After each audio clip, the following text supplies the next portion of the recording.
I started less than 150 pounds at eighth grade, my fitness journey.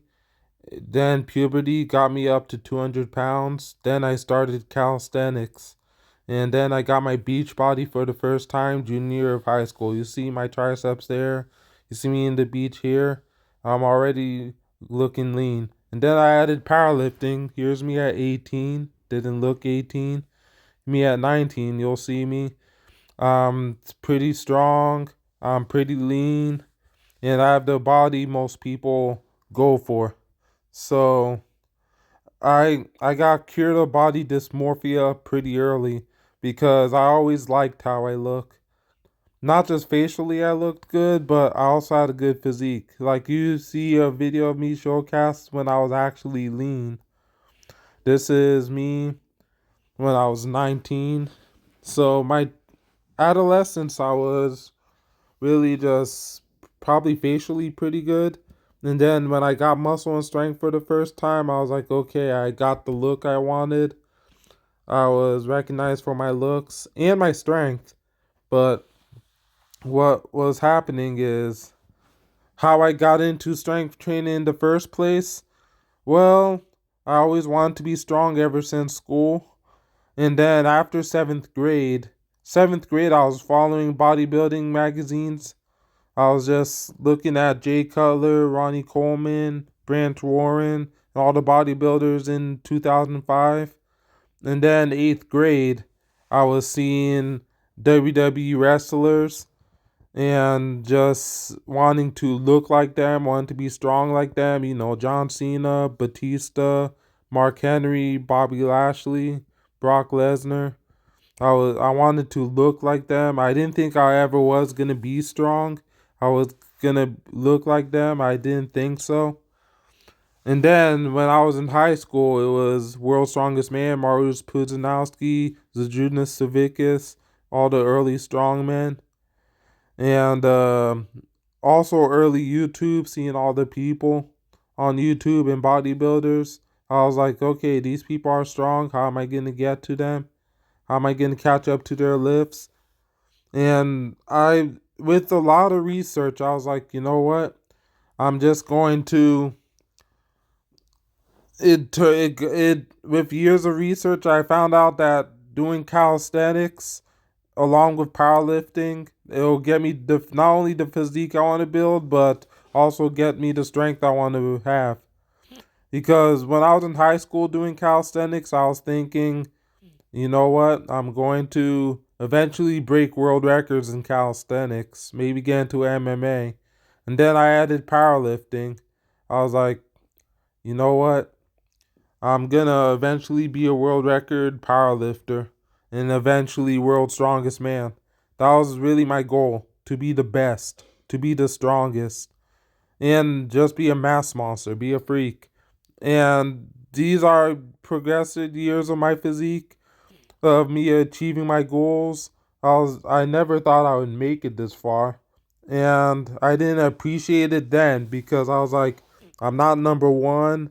I'm not world record holder, even though I'm strong. I became the strongest in my school, one of the strongest in town, strongest in my gyms.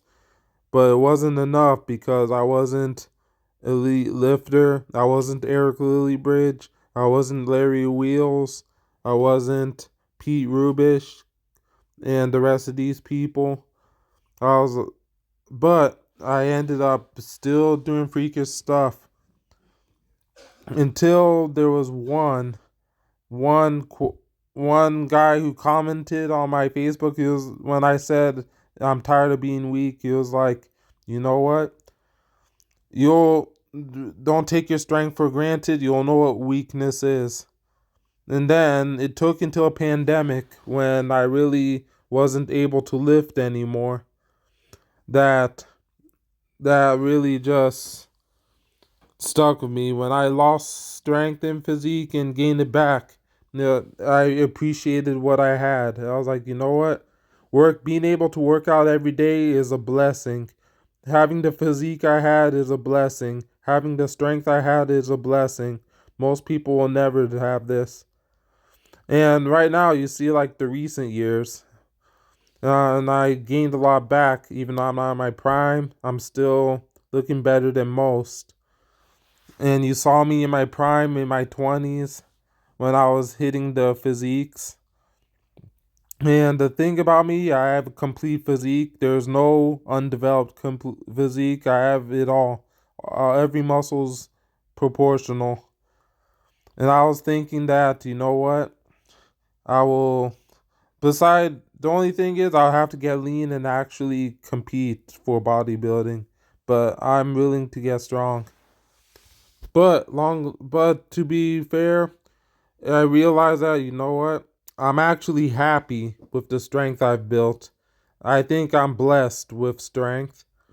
Even though I'm not the best, there are people better than me, but I'm happy with being strong at every lift, equally distributed. There's no weak lift of mine.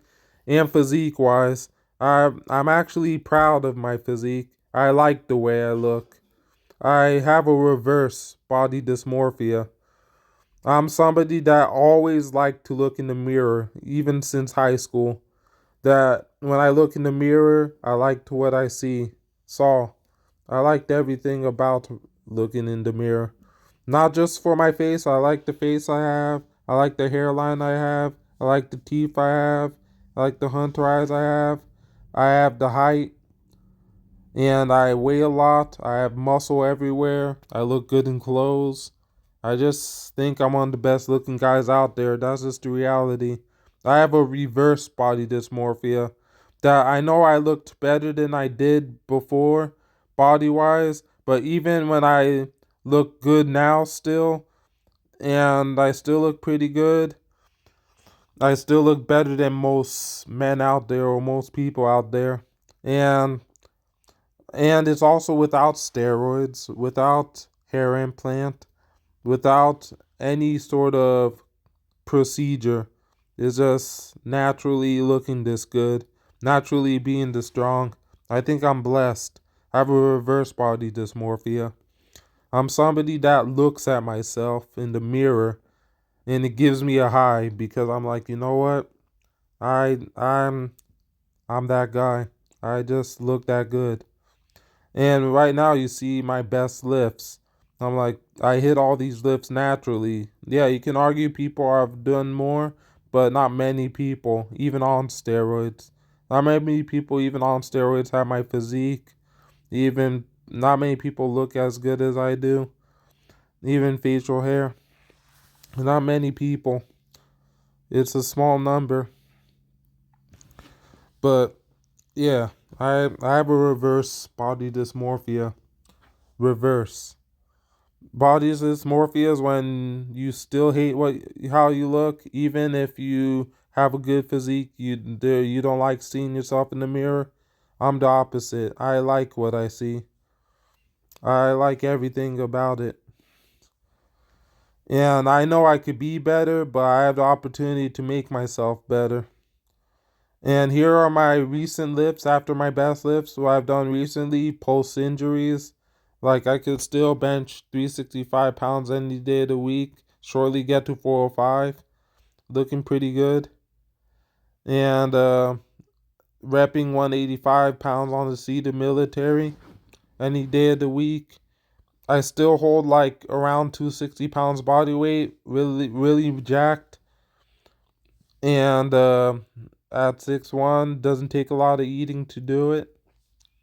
And it's not and most of it is quality weight, and I could just train and get better. I have that privilege. Yeah, that's pretty much it, man. I don't have body dysmorphia. I when I compare I compare myself to others just in this my recent front squat, even post back injury and stuff, still repping 405. I'm thinking, you know what? I could still get better and look good. I still look good anyway. I'm still strong. And I could just, yeah, that's pretty much the gist of it. Not many people have the privilege to be as strong as I am at every lift, naturally or on steroids, have my height, have my build, have my muscle proportions, have my face, have my facial hair, have my hairline. Not many people have the privilege, but I have the privilege. And it gives me a high, and I think I'm blessed. And it's a big part of what makes me happy about what I've done. And this is what I recently look like, gym lighting and all. Yeah, you could argue I could get more cut, but this is, you can still see I have a lot of muscle, and this is naturally. It's not so bad. I mean, I'm pretty stoked with it. I have the physique I always wanted. Not many people could ever say that. Even if they look good, they're still not happy. And me looking good in clothing, I mean, I look like a stud, man. I'm pretty happy with it. And look at me even facially. That's good. Me in clothes. I could pull off anything. And I'm somebody that enjoys looking in the mirror. I could look in the mirror. I like what I see. It gives me a high.